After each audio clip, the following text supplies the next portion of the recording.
I'm Molly Kimball. Welcome to Fueled, a wellness and nutrition podcast. I'm a registered dietitian and nutrition journalist with a passion to help people live their strongest, healthiest life possible.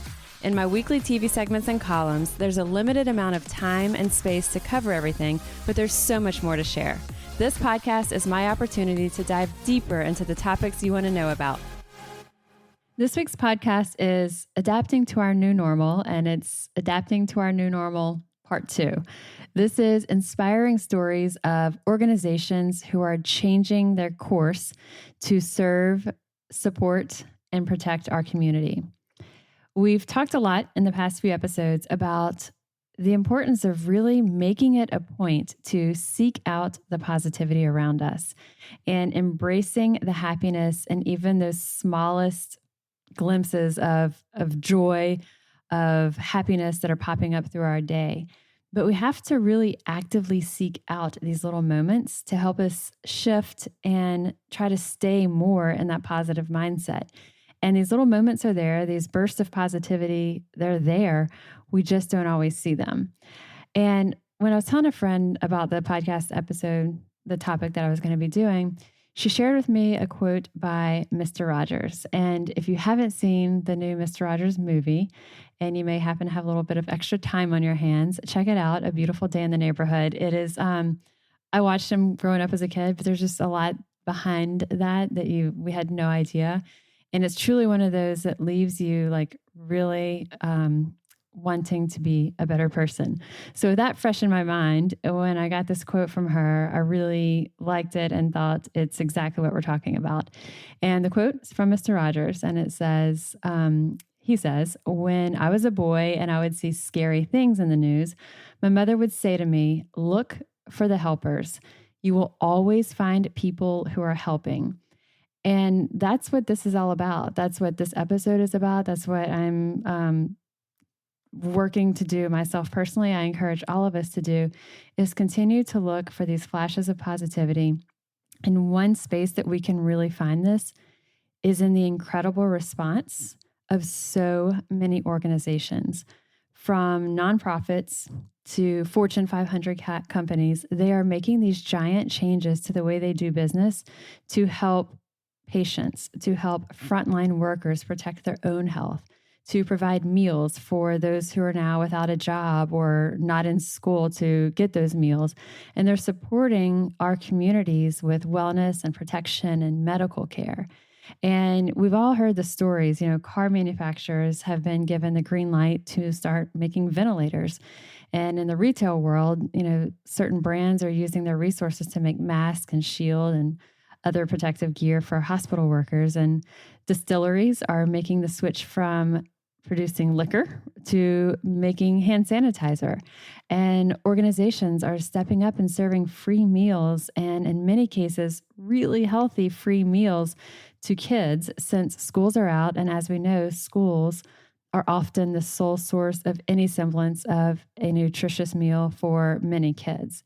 And we're joined in just a bit by 3 of these artisans, manufacturers, and organizations. They're joining us on today's episode to share a peek into their recent journey as they have made the very conscious decision to change course, to rethink and reimagine, and essentially reinvent themselves. And hopefully it's only temporary, but right now they are making some really big sweeping changes that are having a really positive impact on our community.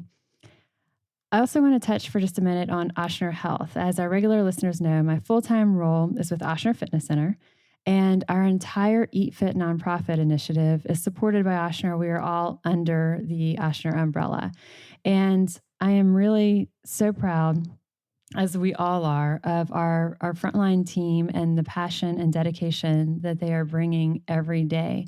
The risk that they're stepping into just by going to work every day, we can't even imagine. I'm also really proud of Ochsner as an organization and what we're providing not only to the community, but also to our employees. And I think with Ochsner being such a big organization, it's really easy for some of those things to get overlooked with all the things that we see, all the updates, all the coronavirus updates. Sometimes these small but really huge things can easily get overlooked. So one of the very first things that happened was right in the early days when schools were canceled. We found out, I believe it was on a Friday, that schools were going to be canceled as of Monday. And immediately our CEO, Warner Thomas, was like, we are going to offer free childcare to every single Ochsner frontline employee who needs it. And he didn't know right at the very beginning exactly what that was going to look like, but very quickly it came together. And by Monday, sure enough, that childcare was available across the state to Ochsner employees who needed it for their kids. Another big thing was that Ochsner was the first in the state to have in-house coronavirus testing. And so developing this meant not having to wait days, as we know so many people have been having to wait to get their results back, but instead have a 24-hour or less turnaround.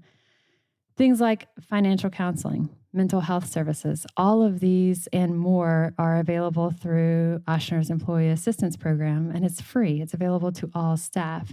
And some things that I think are really cool is we're being really innovative and partnering with different local companies, including two that we're going to be talking with today, to manufacture critical supplies for patients and frontline workers that specifically meet CDC and World Health Organization guidelines. And so these are ways to help get our supply as quickly as possible in a way that is as effective and as efficient as possible. And one of the things that I love the most, Ochsner Health has launched a regular feature on Facebook and Instagram called Ochsner Heroes. If you haven't seen this yet, check it out. It is firsthand stories written in their own words from healthcare workers who are on the front lines with our patients. These stories are incredible. They are so well written. They're written with so much emotion, and they are so raw. I haven't read a single one without crying at least halfway through, and they're truly beautiful. And so these are just a couple of examples of not only do we need to make space for positivity, but actively seeking out these stories and looking for more and more of this to help fill our energy and our minds with these stories of our community coming together. So coming up, we are going to be talking with Gordon Stewart. He is the CEO of Porch Jam Distillery, and they are turning from making booze to making hand sanitizer. We're also joined by Mike Dole Mole of Goodwood NOLA, and he has shifted the focus of Goodwood NOLA from custom furniture to making medically approved face shields. And it's a fascinating story of the design process and truly a 4-day turnaround to make these very high-tech and compliant face shields. And then finally, we're joined by Emily Chatelain, and she is founder of the 3 O'Clock Project, is a nonprofit initiative that is now serving more than 20,000 meals every single day across South Louisiana. And these are healthy meals. We're actually working with her to incorporate Eat Fit because almost all of them are. So they're doing just really, really cool things. I find so much inspiration in their words, and I think you will too. All right, so now we're joined by Gordon Stewart. He is the CEO of Porch Jam Distillery, and they have gone from making liquor to making hand sanitizer. So, Gordon, first of all, I guess talk to us about the recent journey of how you made this decision to change course and essentially rethink, reimagine, and to some degree reinvent Porch Jam, if only temporarily. Yeah, well, thanks, Molly. It's been a very busy and unexpected couple of weeks. So, as you said, we are a commercial distillery in New Orleans, in Louisiana. We're the biggest output distillery that we have in the state, and we make booze for a living. So normally we make people happy by intoxicating them, and then. If I can rewind to a couple of weeks ago, I had an email from a colleague who told me that there had been a notification from the federal government that all distilleries were going to be allowed to make hand sanitizer. And my immediate response was, well, why? There must be a reason why this is happening. And I mean, anecdotally, people had been complaining about, not Walgreens running out of hand sanitizer. Right. And I know restaurateurs locally that complained about there not being any and so on. So I decided to do a bit of diligence and dig into this market that I, prior to this, had no understanding of really, apart from just being a consumer. And what I discovered when I started to scratch the surface was this giant hole in supply. And hand sanitizer may be a consumable thing that we buy, to make ourselves, to give ourselves clean hands and feel better about ourselves when we're out there in the environment. But to clinical care industries like hospitals and doctors and EMTs and the police service and Homeland Security and, well, to name but 5, this can be sometimes a life or death product. And what I discovered through talking directly to people in the supply chains for these industries were weeks long, months long, waiting lists and just no product. And they hadn't had it for, in some cases, weeks. And I had no idea. Wow. And so when I found this out, I went for the next step to look at the actual industry of producing hand sanitizer and discovered that there was really no promise of this product reappearing on the market, well, A, anytime soon, or B, to fulfill the demand that now exists for it, which I've heard, I can't really substantiate this, but I've heard it's about 6 times what it normally is. So I, on a somewhat fateful Wednesday night, a week and a half ago, I called my production head, my colleague, Jason Zeno, and said, we're going to do this. But what we're not going to do is we're not going to do it half-heartedly. I'm going to take our facility completely offline for 2 months, and we are going to transform our business into being a manufacturer of hand sanitizer. The principal reason for that decision being that I believe in our community and people need it. And having heard these stories from the battlefront, I thought we need to step up and do this properly. It's something that you never, ever, I can't imagine that this even crossed your mind. There was never a glimmer that this is something you guys would be doing. No, I mean, we are, so the weird thing about it is, of course, the hand sanitizer industry and the booze industry are kind of joined at the hip, but they lie at opposite ends of a continuum of 1, you rub in your hands, and 2, you drink, right? But the core process of it is pretty simple. What hand sanitizer is a suspension of ethyl alcohol or isopropyl alcohol or benzalkonium chloride. Those are the 3 ingredients that are used with water. And sometimes people put, tea tree oil and aloe and, things to make it smell nice and all that. And that's great. But right now, what we need is an incredibly sustainable product that has maximum efficacy as well, to make sure, the people are using it have got something that they can depend on. So it makes absolutely no sense that Portscham is making hand sanitizer. But because we're used to understanding alcohol, right. We're booze geeks, but we understand ethyl alcohol to the nth degree. It's something we know that, for example, the mixing of ethanol and water is not something to take lightly because, you have emulsification and resting problems. We know how to titrate. We know how to sample. We know how to handle chemicals. We know how to keep things sterile. 90% of my job and everybody that works in distillery, literally 90% of our week is keeping things clean.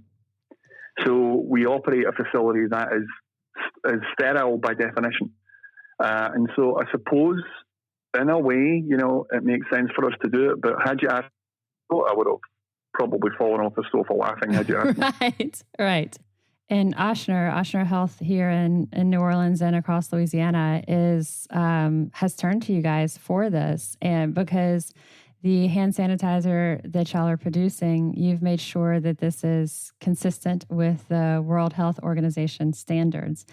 And that's right. So, I know my father-in-law said, hey, I made some hand sanitizer with some aloe and some alcohol, And I thought, well, that's cool. But I also thought, I wonder how that compares to the effectiveness of traditional hand sanitizer. So in this case, this is that is not the approach y'all are doing. You're being very, very clinical with this and the processes and supplies you're using. Yeah, I mean, we're in several ways. Firstly, we check the purity, the proof, which is the strength of the ethanol content in the raw material, and the origin of all products we use, firstly. Secondly, we're taking the same amount of care in making our hand sanitizer as we take in making all of our alcohol products. This needs to be sustainable because no one knows right now how long this is going to last. Molly, I would love to tell you today that, we're going to find a cure for COVID and we're all going to be able to, go back to the pub next week and have a beer together. Right. But no one knows. And so accordingly, we are making contingent decisions going forward to make sure that we have sustainable supply for the people that have reached out to us. And also, I would just like to say that I have been universally humbled by the care and consideration that these people in supply chain to these clinical care industries, the way they work, it's just been stunning to me how professional and patient and considered they are in what they do. And, as any good war historian will tell you, you win a war by controlling supply chain. And the way that I look at this right now, we are at war with this thing. And the supply chain, if you're manufacturing a car, is everything. But it's everything from a different perspective.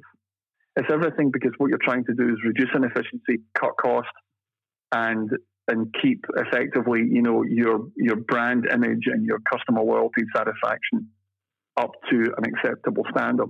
What I met when I spoke to these people that kept doctors and nurses and midwives and paramedics and all these people with supply was all of the above what I just said, but with this reciprocity between them and these clinical care industry people, that they really cared about them.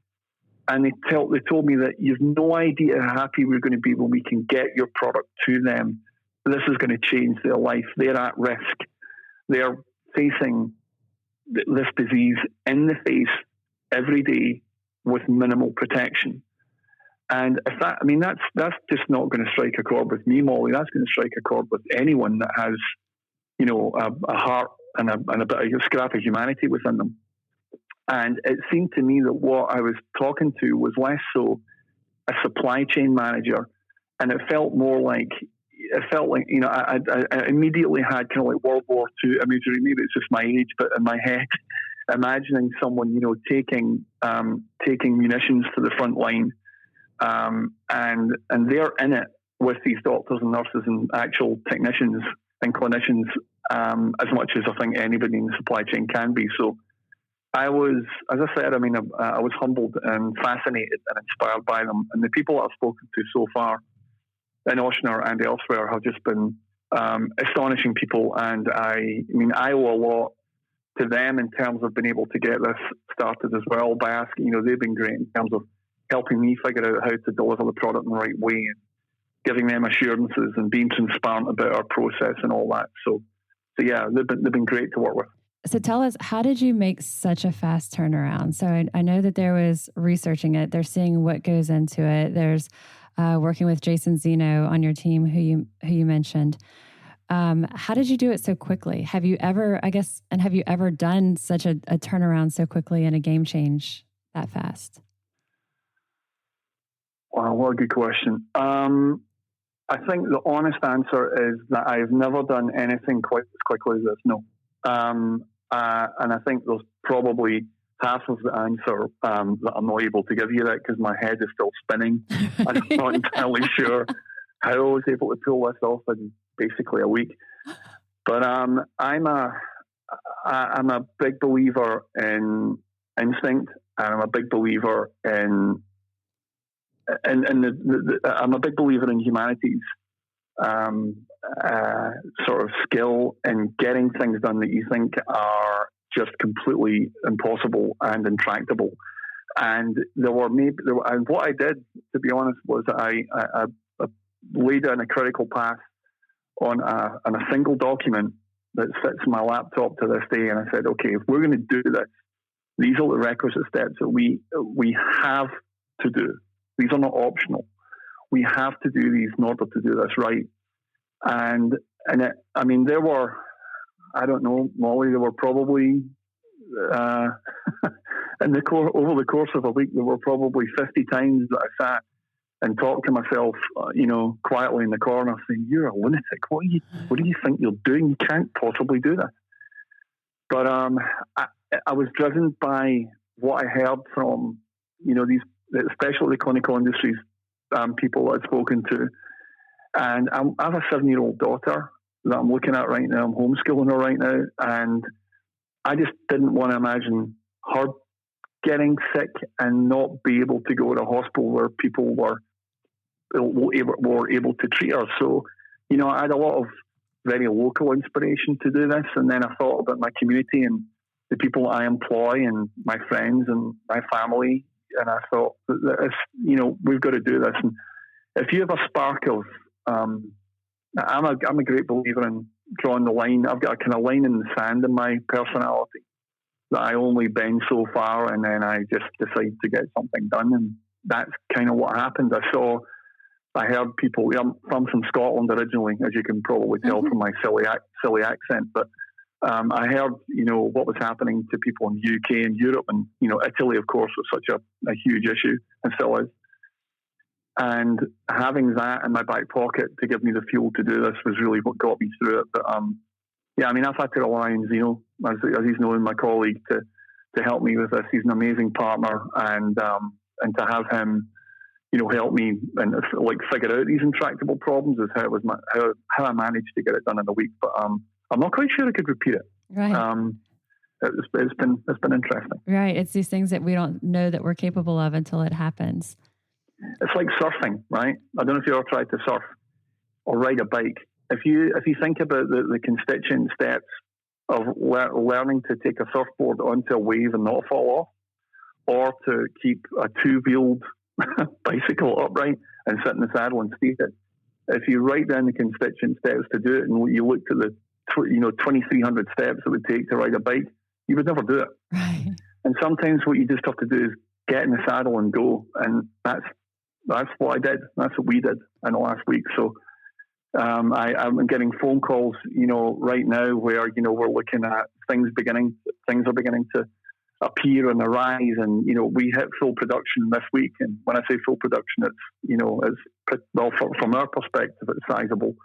And we're hoping to keep that going so we can, and increase our volume on a weekly basis so we can keep people safe. But yeah, it's been, sometimes you just have to, overthinking problems sometimes is not the way to do it. Sometimes you just got to eat, you can't eat the whole elephant, Right. Lots of mixed metaphors here, you're just going to make sure you just take one step at a time to get through it. And that's pretty much what I did. And this entire podcast episode is about just that, with all of this that's swirling around us and all this craziness that feels like every day there's another headline that feels like it chips away at us. Looking for these types of things and seeing what everyone is doing to pull together as a community is really what this is all about. Tell me about the hand sanitizer. Where can people find it? Can people buy it directly from you guys, or are you mostly wholesaling it to other organizations? Well, we, at the moment, I've basically stratified the need out there as being a kind of 3-layer. I've taken a kind of 3-layer approach. Number one is critical care facilities. They have to be supplied first. So that's, our first batch. I use batch in a kind of pejorative sense because it's a lot of hand sanitizer, but that's all going to critical care industries. Second, I see kind of non-critical supply industries. Those would be, the airport, homeland security, FedEx drivers, people that maybe work for Wait or Grubhub, things like that. When there's public interface, but they're not dealing with sick patients. That's my second tier. And then the third tier, and I'm hoping to get there, will be to have hand sanitizer for us, for the general public. The other thing about this problem, and one of the most intractable parts of it, is if you think about that product, it comes in all shapes and sizes. It comes in little fluid ounce bottles through to gallon bottles, which that's our first run. We're selling hand sanitizer in a gallon bottle because that's what, commercial use looks like. So we are currently, as you said, every day there's a new problem and headline and challenge. For us, there is too. And so every day we're trying to find, right, okay, we're going to try and find stock of this bottle now to pass on to these customers and help people try and get, our product into this dispenser and so on and so on. So, every day we just, pickaxe away at the coal face and try and solve the problem. I think if we just need to, we're all going to get through this. We will get through this. I mean, occasionally you'll read something about how this is, like the end of days, and it's really tough, and people are losing loved ones, and people are working and putting themselves at incredible risk. And we've all got to stay at home, and we've all got to keep our hands clean and look after our kids and, exercise and stay sane. But we will get through this. We will, and we're all going to be better for having gotten through it as well. And if my humble little company can go some way to inspire people to know that we're going to get through this and know that we're all in this together, we really are. I mean, I don't see us as being distinct or separate from the people that we are serving. We are a network. We're a matrix, a community of people with hearts and love for each other and kids and aspirations. And if we keep going that way, we'll rise through it. We'll be a better city and a better state and a better country, hopefully, and world after we all get through it. There's no way I could have said that any better. I think what you guys are doing is fantastic. It's inspiring. And I really appreciate your time, Gordon. And I'll put the links on our episode notes, and we'll keep following up with you guys and see where things land with Porch Jam. Well, thank you, Molly. Lovely talking to you. Thank you. All right, so we're joined now by Mike Dalemole. He is the co-owner of Goodwood NOLA. So, Mike, you've had so much going on. Really cool stuff, really innovative stuff. So tell us first what Goodwood is all about to give our listeners an understanding of your pre-corona norm and values, and also what you guys are doing now. Sure. So, first of all, thanks for having me on. It's been a real privilege getting to know you and working with you so far on all of these different odds and ends, kind of stemming from this crisis. It's been a really cool process for me to get to know a lot of the other people involved in helping right now. So I wanted to say that first because it's been inspirational, and also it's been really comforting knowing that there are other folks around town kind of shape-shifting to help. So pre-coronavirus, Goodwood was and still is, I mean, this is a temporary thing, I think, for us. But before all of this happened, we were a custom design and fabrication studio. So typical work for us was, designing and building furniture for a restaurant or an office, or doing, custom partitions for hotels, all sorts of things like that. Lots of furniture, lots of furnishings, fixtures, architectural fabrication. So we also we've always had, since our inception, we've put a huge emphasis on sustainability. We're the only certified sustainable furniture studio in the entire state of Louisiana. And, that for us is not just in terms of our footprint environmentally, it's also in terms of our community engagement, fair wages to employees, all sorts of things like that. So in essence, we're a furniture studio. And typically, does that mean mostly wood is the what you're working with, or is it all types of materials? It's a great question. It's all types of materials. The name it has become a bit of a misnomer because we started off pretty much just doing woodworking. Now we have a full metal fabrication studio. We do tons of work with acrylic and glass, concrete, stone, all sorts of different materials. And tell us how you guys have quickly adapted. I like how you call it shape shifting. What Goodwood is doing now. Yeah. So the work we're doing now is, it's been a really interesting turn of events for us because we're not doing something that's very foreign from what we typically do. We're a design and fab studio, so we design and build things. Typically it's, conference tables or banquettes or things like that. But in this instance, it's a face shield. So we're I guess in a really good position to do this work because we're really comfortable with supply chains and sourcing materials and creating production lines. This kind of stuff is pretty common for us. So even though the product is very different and the innovation and ideation that led up to where we are now over the last 2 weeks has been a little different from a typical job for us, but for the most part, it's kind of the same thing we have always done. And I think that's one of the reasons why Innovation Ochsner approached us. And I think that's one of the reasons why, we were looped into this team so early on, is because we are problem solvers in the physical world. We can see things and how they go together and how they work, and we can make them better. We can make them more intentional. So it was a really fitting opportunity for us. So describe to us what the face shields look like. So it's a little different. It's not technically a helmet or a mask. It's an open frame peripheral face shield. So it's very lightweight. The frame is made from 3/16 inch acrylic. For now, we're iterating with polypropylene and working on injection molding the frames to make them cheaper, because another part of this whole thing for us is to make this as accessible as possible. We are selling these units. We are not donating these units. Just the face shields alone, this effort is keeping over 50 people employed locally here in New Orleans. So the face shield itself is a PETG shield, which is an anti-fog plastic compound. It's really durable. It's lightweight. It is kind of the perfect material for a face shield. And most industrial face shields are made with a PETG shield. Or visor. Some people call it the visor portion.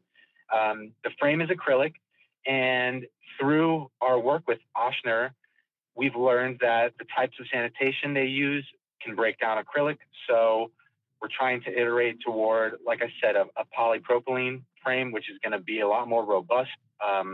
It will be able to have a longer lifespan in the hospital and in the field, and it will also be cheaper. These are designed to be worn for anywhere from 15 to 30 minutes, all the way up to 90 minutes. And so far, we feel like we have a really good product. But again, we're continuously iterating to try and make this the perfect face shield. And how many are you guys producing a week on average? So we're ramping up to our production capacity. But at the moment, we're doing about 10,000 a week. We're going to be at about 15,000 per week next week. And the idea is, if we can completely revert this whole process to an injection molded frame, and then a more streamlined way of getting our shield, which would be die cutting instead of CNC routing the shield, we'll be able to do anywhere from 15 to 25, 30,000 per week. And one of the things, being an Ochsner employee, we get, the updates on things, and these face shields are CDC compliant. And so y'all kind of had to go through the whole, Ochsner said, here's what we need, here's what we want, here's what the Center for Disease Control says is necessary in order to be compliant. And so you guys took all of this information and then figured out, how do y'all make this in-house? So even though the product is a new product, it's literally been less than 10 days, I think 10 or 11 days that we've been making this. We've worked with Ochsner to make sure that everything from the sizes of the frame itself to the distance of the shield off the forehead, to the radius of the arms of the frame, the anti-fog properties, the cleanability, all of that stuff is totally compliant. How long did it take from the first conversation of, hey, face shields, to when you were able to produce something that was a viable product, a usable product? Like what was that turnaround time? So that was lightning fast. I was really blown away by my team and everyone else that was involved in this COVID-19 team from Innovation Ochsner.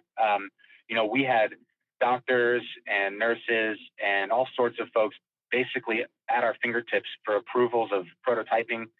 We worked with just extremely talented engineers and designers at Scale Workspace and Robert Forbes 3D, two other New Orleans-based companies. And, they were iterating prototypes just all throughout the day, 24/7 for the first 3 days. And once we landed on a functional object that was really going to serve the purpose for Ochsner, we basically did some process testing with our capacity with vendors and our supply chain to see how quickly we could do this.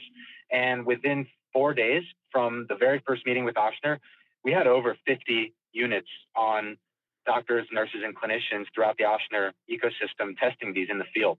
So it was incredibly fast, and just altogether, it was a really dynamic effort, and it was impressive to see it all come together like that. We kind of feel like this was almost a serendipitous thing for us. We feel like we were made for this. It's totally within our abilities. It's totally within our capacity, and we really like to help. We're a hyper local company. We care very much about New Orleans and our culture and our community, and this has just really been kind of a shining light in a dark time for us. So I'm sure once we have more time to reflect, we'll be able to expand upon that notion a little better. But right now, it kind of all just feels surreal still. Well, I think it's so many people feel very helpless, and there is so little that we can do, that we can control, that all this stuff is kind of spiraling around us. And so this is a very tangible way that you guys have something that you don't have to sit back, watch, or even just stay inside and wait for this to pass. You can actively get in there and provide this gear that's helping to protect our frontline staff. Yeah. And I just have to say, we've had such an outpour of support. It's been unbelievable. We've had hundreds of boxes of snack food sent to the shop. People have just gifted us all these snacks for our workers. We've had everyone from the mayor's office, people from all sorts of medical systems all throughout the country have been contacting us, asking us for any help that we need. Our lawyers, our bankers, everybody has just been so supportive, and it's been an incredible opportunity to really witness the kind of the communal effort that, New Orleans is kind of all about. So your take on all of this, it means a lot for Goodwood NOLA, I know, and it means a lot for the community. But to be in a position to provide this for us is incredible. Do you have an idea of what's next on the horizon, or you're truly living just minute to minute, day by day right now? So I would love nothing more than to do everything we can to help as many people as we can, and to get back to doing what we do best, which is designing and building furniture and furnishings for people. But we're here to help. So, I don't know if we're going to be tasked with anything else at the moment. We are exclusively doing face shields. All of our other work is on hold, and we have the best clients in the world, because all of them have been incredibly supportive of this delay. But we're here to help. So if the next thing is ICU beds or partition screens to make rooms more accessible for multiple patients, whatever the next thing is, we're ready to do it. But it would be wonderful if we could kind of keep this at bay and get back to what we've always been doing. But we're here for our community. So whatever's next is what's next. Well said. And I think that applies to all of us. We're in it for what we're in it now, and as long as we need to be, and we're all longing for that version of normal to return. I really appreciate everything that you're doing for our community. It's beyond words, and I'm thankful for your time. I know you have a lot going on, so thanks for carving this out for us as well. Absolutely. Thank you so much, Molly. I hope you're well. All right, so we're joined now by Emily Chatelaine. She is founder of the 3 O'Clock Project. And Emily has joined me before on this podcast talking about all things school nutrition, what we're feeding our kids. And we touched on the 3 O'Clock Project then, but really with everything going on with coronavirus, with schools being out, they have really stepped in a huge, huge way. So Emily, tell us everything that you guys have going on. And first, I guess, for our listeners, tell us about the 3 O'Clock Project, what it is, to kind of give an understanding of the pre-coronavirus norm. Yeah. So, and I keep saying normal world, and now we have Corona world. In normal world, we provide healthy meals, either a supper or a snack after school, when the school bell rings at 3 o'clock. A lot of children don't have a healthy meal to go home to, or any meal to go home to. So we provide that food for after school programs to like at-risk neighborhoods and areas that we know would be a big help. And then in the summer, we provide summer meal program, breakfast and lunch, because again, when kids are out of school, they get their main meals and nutrition from school. So we try and help keep that going through the summer months. And that's what we do when it's normal world. And last year, you guys did, was it like 300,000 meals in 2019? Yes. So right across the summer months, and then all after school during the school year, we did about 300,000 meals. And tell us now what's happening. So now the state has gotten a lot of waivers from the USDA to allow flexibilities for schools and other entities like us, nonprofits, to serve meals. So we've gotten, non-congregate feeding waivers, feeding time waivers, feeding location waivers. So what they've allowed for us to do is become our summer sponsor just early. Normally it's not until June, July. So we kind of activated our sponsorship early, and we have jumped in to serve breakfast and lunch together on a mobile feeding route. And so it started in Baton Rouge as this need arose when all these schools started closing, these public schools, and their food program only opened up, a few feeding sites. And we just know the communities that these are in. And we said, it's just not enough. Like, there's so many families that don't have the means to drive over to school in the middle of the day every day and pick up a meal. So we talked with the state, and we got approval as the kind of first hybrid model of this in the state of Louisiana to serve meals along a route. So we call it our mobile meals route. And we have 7 routes all throughout East Baton Rouge. And we deliver meals along it, almost like bus stops, to try and reach these families that, don't have the means. Do you know about how many stops are along like a route? And I want to jump ahead really quickly because you're expanding beyond Baton Rouge. So as people are hearing this, you're doing Jefferson Parish, Baton Rouge, and like more than 20,000 meals every day right now, right? Yeah. So that quickly, caught the ear of a lot of other food service directors and other parishes, because, Louisiana has parishes, not counties. But since we started that last Monday, that was about 5,000 meals a day along that route, maybe 40 stops. That's what I was going to ask. Okay, 40 stops. And sorry, I know I'm jumping around. Are these like homes? Are they public spaces? So they're a mixture. It's public parks. So like Breck, Baton Rouge parks. It's apartment complexes. It is in front of schools that are shut down. It's at some churches, that are in the middle of neighborhoods.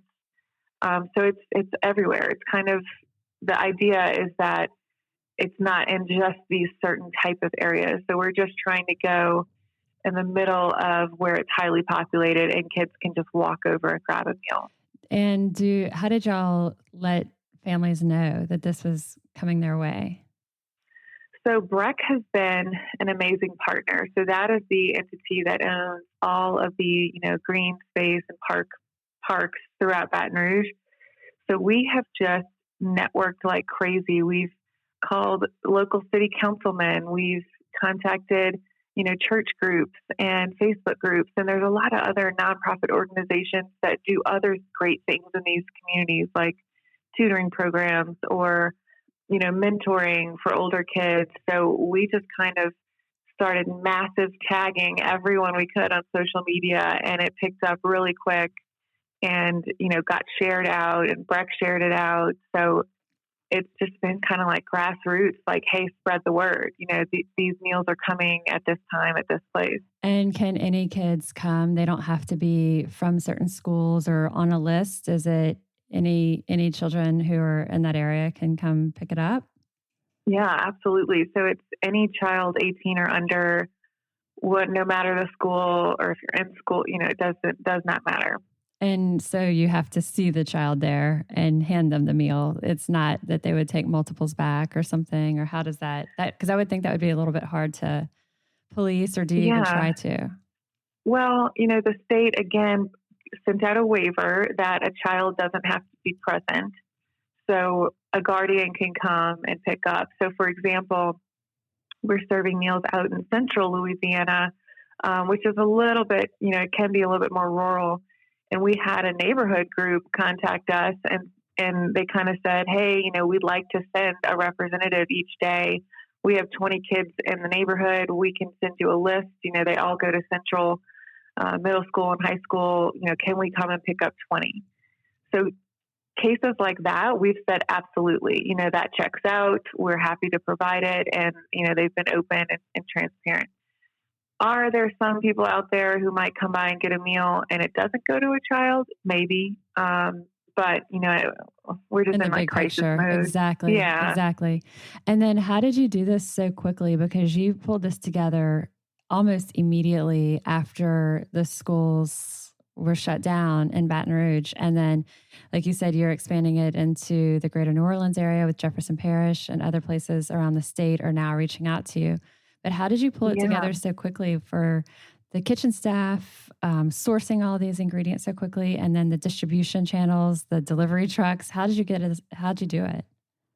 So when it was announced, and, so we work across the U.S., so I kind of saw this already happening in other states that we're in. All of our schools in California shut down. All of our schools in Chicago shut down. I knew it was coming in Louisiana. And, as soon as they announced it, we were already kind of minds churning and thinking. And so I had started to reach out to some local restaurants in Baton Rouge saying, hey, if we need meals from you, could you do it? Here's the specs. They need to be whole grain, et cetera, et cetera. So I started that conversation a couple days before the schools announced. And then when the schools announced, I just again knew that if EBR in particular opened, they would probably only have a few schools. So we'd have this issue. So all the restaurants I talked to said, we could do the food, but I don't have a way to get the food out. So then my brain kind of clicked and I said, Baton Rouge has like an army of food trucks. They're always doing like food truck roundups and everywhere. So I started calling local food truck owners saying, hey, could we like have your food truck, and stack food on it and bring it out. And one of them, Taco de Paco's owner, Jeff Landry, I talked to him, and he during the flood of Harvey, I believe, he kind of did something similar where, they helped feed the masses during that crisis in Baton Rouge. So he said, I'm in, tell me what you need and I'll get it done. And so within 2 days, he had rented a commercial kitchen, and, because of the governor's stay-at-home order, we now had an instant workforce. We had all these service industry workers who didn't have a job. So it was almost like what you're giving to one group, to the kids, is also providing another need to these out-of-work restaurant staff. Yeah, I mean, we've like you mentioned, we've grown. So from last Monday, doing about 5,000 meals, to this Monday, we're up to, like almost 20,000 meals, and that's going to continue to grow. We've now hired, I think, almost 100 food service industry workers. So we're talking, dishwashers, runners, waiters, cooks, and we have about 10 different restaurants involved. Wow. And employees from all over, and they're young, they want to work. They have to be healthy. So grateful to y'all. Yeah. I mean, I think it's been a really neat win-win on all sides, because they, not only get to work, they're now kind of being exposed to this side of food service, feeding kids. Right. Especially for those that are coming from like these high end, like everything is like very carefully sourced, as they say, curated ingredients. Yeah. Like Ruffino's employees. Right. We have Sullivan's employees. Yeah. And now they're doing they're like the lunch lady and lunch man. Absolutely. Talk to us about how all this is funded, because this is a huge expense. You've told me before it's, $3.25 for a lunch, for example. And so when we're doing 20,000 of these a day, that's a lot. So where does the funds come from? It's so, it's funny how you just kind of made me realize in a year we did 300,000 meals last year. And now we've already hit that number right after a week. So our expenses are a little bit eye-boggling. Every day right now, I'd say between labor and food, we have about a $50,000 expense every day. And that's only growing, $50,000 every day. Yeah. On the weekends, it's about $100,000 because we expand out on the weekends, and schools can't serve right now on the weekends, but we can. And it's funded the same. We are a state-approved sponsor for summer meals, and USDA funds it. But the catch is that the way the reimbursement works, we haven't gotten paid yet we've had to buy all the food, buy all the supplies, and feed kids. So you kind of have to go out of pocket for a while until you can get reimbursed for the food. So we have been fundraising. We just got awarded a grant from Blue Cross Blue Shield of Louisiana, which will be very helpful because we've had all these kind of super odd, expenses. Like we need to rent trucks, we need thermal bags, we need tents and tables, and right. None of that is reimbursed. You're only reimbursed for the food, not so much, the labor and supplies. So we've applied for a lot of other grants and big donors to support us because it's just growing as more school districts stop serving. And typically, do you guys have normal fundraisers throughout the year, or can people who are listening right now who want to donate, is there a place that they can? Yeah, our website, has a link to our PayPal, Facebook too. And the big irony here is that last Monday, we were supposed to have our first actual annual fundraiser called Cafeteria Wars, where we had 5 local chefs coming to battle and create, their version of a school lunch, following all the nutritional guidelines. And everybody, was going to come and taste them and vote on them. Well, we obviously had to scratch that. And instead of having our first fundraiser last Monday on the 23rd, we, sent out 5,000 meals and started this crisis movement. Wow. Instead, right? So you're like, well, I know. We were like, well, we'll figure that out This is what later. we're here for. Right. Yeah. Bring it on. And so what's your take on this? What does this mean for the 3 o'clock project? Because I know this is your passion project. It was born out of your desire, and this is something that you've been steadily growing. But what does something like this mean for you guys, and being in a position to provide this to community, and what's next? Like, what's on the horizon, or do you even know? Yeah, well, I don't think anybody wants to say it, but I just, like I said, we have schools across the U.S. So Michigan just announced schools done for the year. I think Louisiana is going to announce that. I don't think they want to do it yet, but schools are done for the year in Louisiana. So what's next is this becomes a, long game. I think we are going to do this until summer is over and schools start back up. So we are planning for, the next 3 months to continue this model and continue to feed kids and step in. And I think that it's good because now even more communities know that we exist and that we're here to help. A lot of school districts do the food program on their own. And, they might not have an after school program, or they might not do meals after school because, in our last conversation, they're super strapped and they might not have all the resources.